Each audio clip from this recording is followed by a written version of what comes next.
Hello and welcome. Today's tutorial is on LeetCode 70, climbing stairs. Climbing stairs problem is a very classic problem of dynamic programming.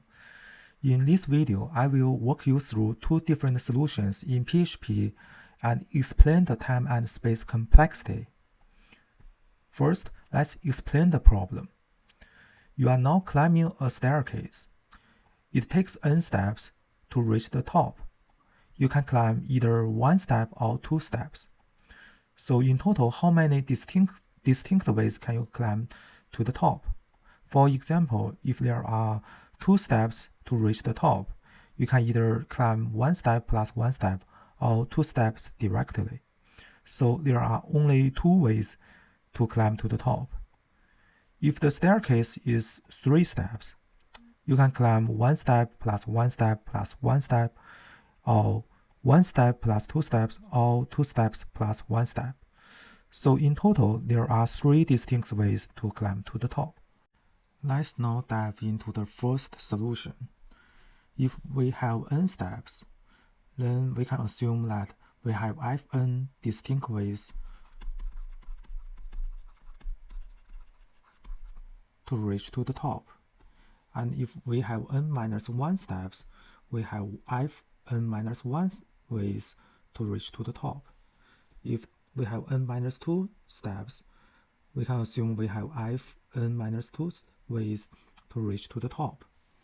Since we can only step either one step or two steps to the top, so fn will be equals to fn minus 1 plus fn minus 2. This is when n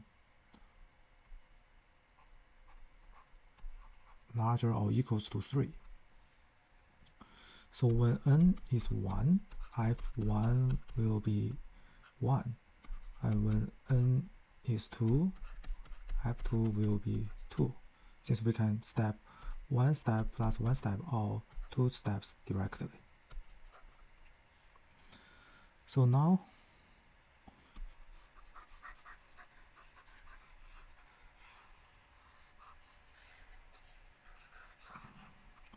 we can have an example here.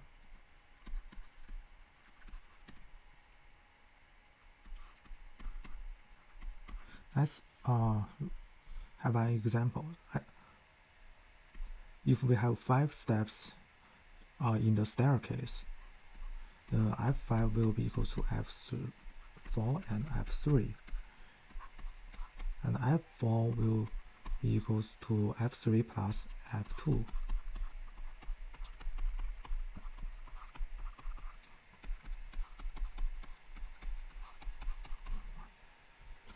So now we can recursively find the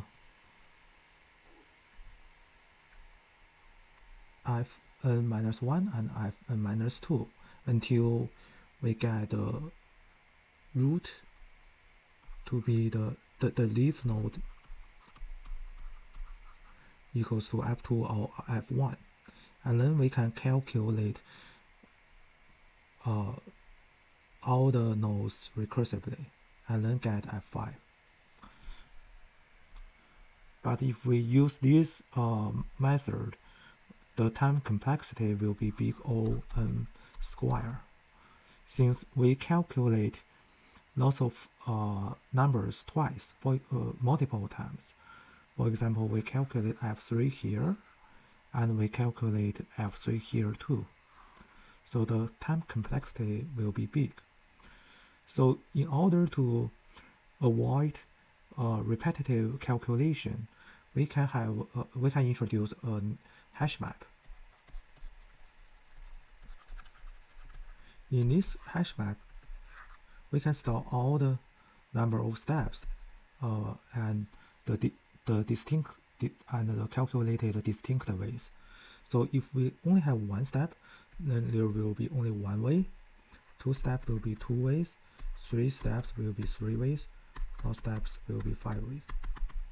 So when we calculate f3 here and store the value in this hash map, we don't need to calculate f3 again here. We only need to use array key exist to get a value from this hash map.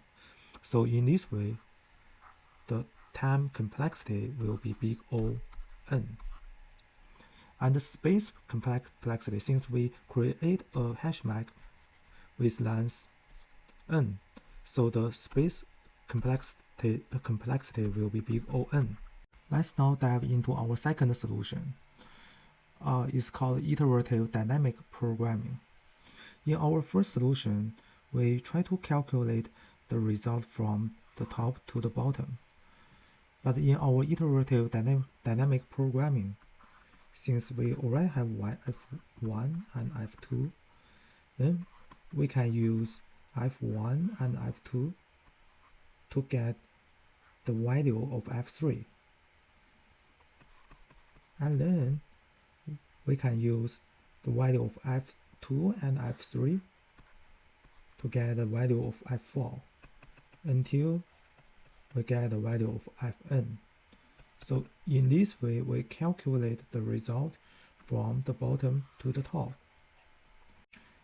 Since we still calculate from f1 to fn, so the time complexity is still big O(n). But we only use a constant numbers of variables to store the fn minus 1 and fn minus 2, so the space complexity will be big O(1). Let's now dive into the code. If n equals to 1, then we return 1. If n equals to 2, then we return 2. And we store the one step below, and 2 steps below should be 1.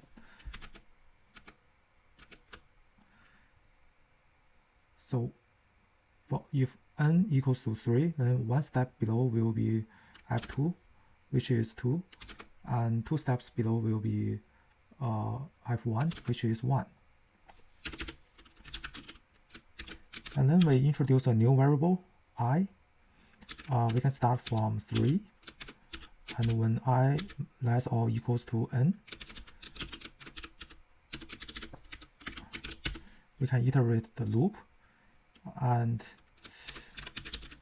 we can have a new variable called result, which is 0 at the beginning.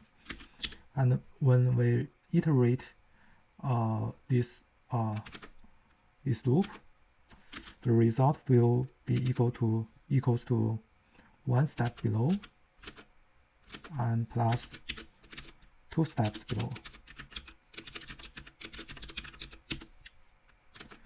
And as we move on, the result will become f4 1 step below, and f2 will become f4 2 steps below. So 2 steps below will be equals to the previous 1 step below, and 1 step below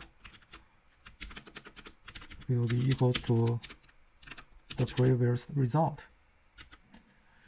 So as this go on until we find I equals to n, and then we need to return the result.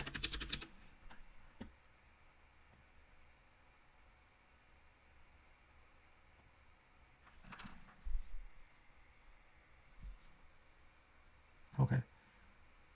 If we remove this initialization of result variable, maybe we can increase our time, the runtime. Yeah.